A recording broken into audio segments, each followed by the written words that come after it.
Hey, this is Jason Bramblett. Thank you for tuning in this week's video blog.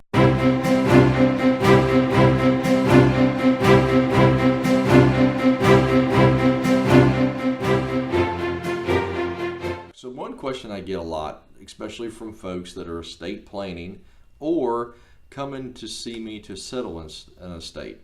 We have the kids. Sometimes they are in agreement with each other, sometimes they're not. But here's what I'd like to say to you guys. You folks that have homes, you have these great plans of leaving it to your children. So here's the thing, if you got one kid, go for it, because they really won't mess it up, or if they do, it won't matter. You're not going to be here, right? So don't worry about it.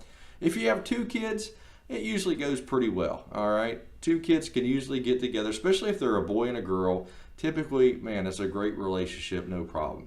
If you have 3 or more kids and you're trying to leave your house to them, I have 2 suggestions for you. The first one would be give it away to someone else. Anybody, it doesn't matter who it is, because I've just been doing this a long time, and in 17 years, I'll promise you, I've seen just about everything that can happen with selling a home, or selling an estate, I should say.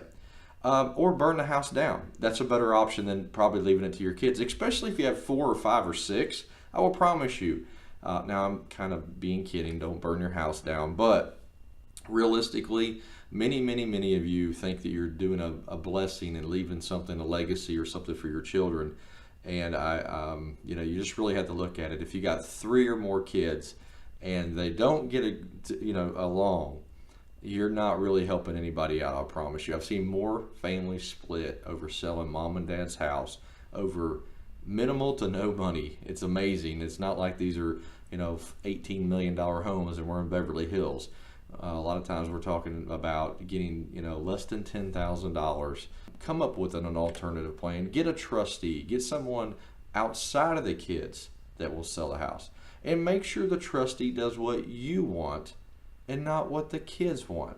Folks, take time to do your estate planning, and if you need to sit down with a broker, you need to sit down with an estate planner and come up with a game plan. It's always better to talk about these things well in advance. You can make these plans 5, 6, 7, 10 years out.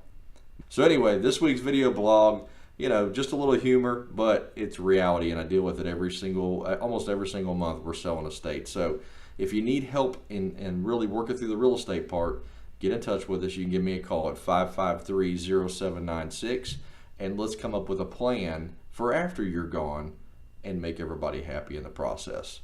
We'll talk to you next week. Thank you for tuning in to this week's video blog.